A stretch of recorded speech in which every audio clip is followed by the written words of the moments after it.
Hello, what's up everybody? It's AGX Comics here. Sorry that my voice is a little bit hoarse today. I'm doing my comic haul. I know I'm a little bit late. I was on vacation, caught a little bit of a bug, so mind me during this video if I sound a little bit different than usual.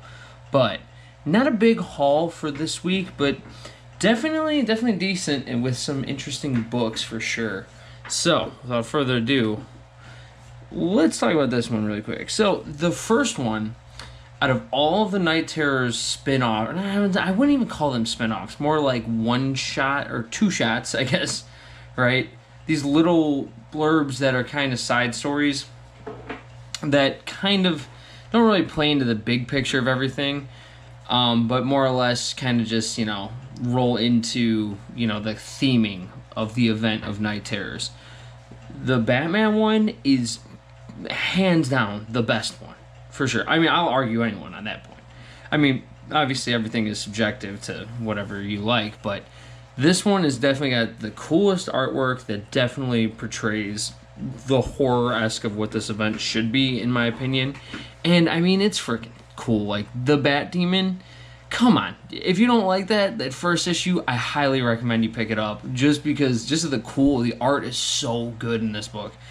And it's just really cool. And I think he's about to be killing his parents in his dream. It's gonna be cool.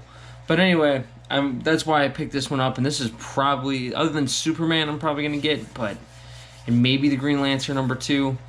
But other than that, I don't know. Like, some of these are kind of like, after the one shots, I don't even want them anymore, or not want them, but want to continue the second part of them because some of them are not that interesting. However, though, I did pick up the Joker. #2, Night Terrors, the Joker, #2.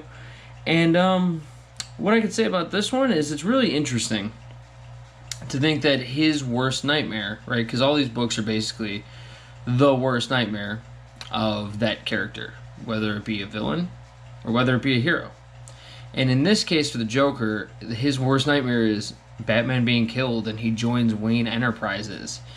And it's basically, leaving him with nothing. And I really, for whatever reason, again, artwork on point. Obviously, I know there's different artwork on, obviously, the Batman one and this one. And I love the style of Batman in the Joker's dream. Again, this event is not getting a lot of praise, and I understand it. And I'm not, fully wow, this is insane. But also, I think it's a pretty cool event. I really do. I still like it. I don't know. Let me know what you guys are feeling about it. But next up, we have a book that come out, another #1, right? #1 from Titan Comics. We got Conan the Barbarian, and I actually have never read a Conan book ever. So I hear so much about it. I seen a #1. I was like, hey, perfect time to try to jump on and read this arc of it, right? So I will let you guys know how I feel. Because I don't know too much about it. I honestly don't, so I can't really comment too much on it. And I know it's not a big haul this week because I'd love to elaborate more on these books when I do have the time. But I need to jump into it, and I think it's a perfect way to get it flowing. It looks like it's going to be interesting, so you'll have to stay tuned for that. And next up, I picked up Hellboy, and yeah. I believe this, I'm pretty sure this is just a one-shot, and I think this was out previously. It came out on another week, but I seen it finally was at my LCS, or maybe it did come out this week. I'm not too sure. Maybe you guys let me know in the comment section below. But with Hellboy, I always loved the character, especially when I was little, watching the movies kind of got me into it. A lot of the times, media has got me into comic books. That's the best way I could say it. And this by far is definitely one that did that job and served that purpose for sure. Next up, okay, a book I really wanted to talk about. So obviously I'm a huge Star Wars fan, humongous.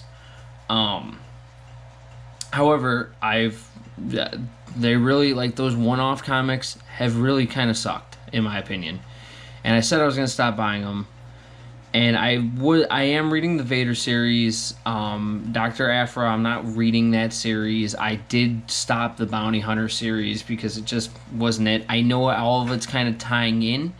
And apparently, You don't need to be tied into all that's going on about these dark droids, but the build up in all of those series has kind of featured characters, at least I've known about, right? Because I kind of like keep up with it, but I keep up with it even though some of them I'm not buying because they're just not, in my opinion, they don't do Star Wars the justice it needs to, and I'm giving this a shot. I think this is a 4-part series, and obviously the droids are turning. Trying almost like their rebellion of their own, which is kind of an interesting concept. I love that you guys like you get to see just droids from every kind of like cinematic piece, so to say. You know, I love that the use of like all the droids from, you know, Phantom Menace, from the Clone Wars, up and it's every kind of like iteration of a droid. That's kind of cool. I like the concept actually a lot. And I know people are like, well, how can droids if they're robots? It's Star Wars, man. You gotta kind of be involved with it to get it, I feel like. But I think it's really cool. I really think it's cool. But I'm definitely like kind of curious on how some of these droids are gonna play into it. But yeah, so I'm giving it a shot, and apparently, and obviously, if it's good, I'll grab the number 2, number 3, number 4. I think it's 4 or 5. I'm not too sure on that. I'll have to double check. But that's kind of the pick that I'm like, okay, let's see if this is going to be good this week. You know, I don't know necessarily if this is going to be a banger, but hey, we'll see, and hopefully it is. And last but not least, with what a hell of a cover. I love this cover. The Death of the Venomverse. Kill all Venoms, right? This is what the Extreme Venomverse, which I said I was going to do a read and review on of that whole event, which I am not doing because, I don't know, I just don't think that one flows as good. I have so many read and reviews to do, but I think I'm going to do the Death of the Venomverse because I think it's going to be interesting. Because it's not just like, you know, every single one of those stories was about like, oh, a one-off on this story, a one-off on this story. Kind of didn't like serve the purpose, and I felt like it would get too repetitive of me just being like, oh yeah, that Venom is pretty cool. That would, you know what I mean? So I didn't want to do that as a read and review when I thought about it, how like the final piece would look. However, this is going to tie in with Carnage coming to kill all the Venom. So I think that this is going to be more of a together story in the same thing, and it's not like spanning, but again, it's the verse kind of stuff, so we don't know. But this cover, like, for sure, look at this cover. This cover is so sick. I love this cover. And I mean, at least for that, I am looking forward to it. Again, sorry about my voice. I'm a little hoarse and probably don't sound as energetic as usual because it's kind of hurting to talk right now. But thank you guys for watching, and all those new subscribers. Like, hey, shout out to you guys. That's awesome for you guys rocking with me on that. But yeah, let me know what you guys picked up for this week. I know this video is coming out really late, but nevertheless, thank you guys, and until next time, bye.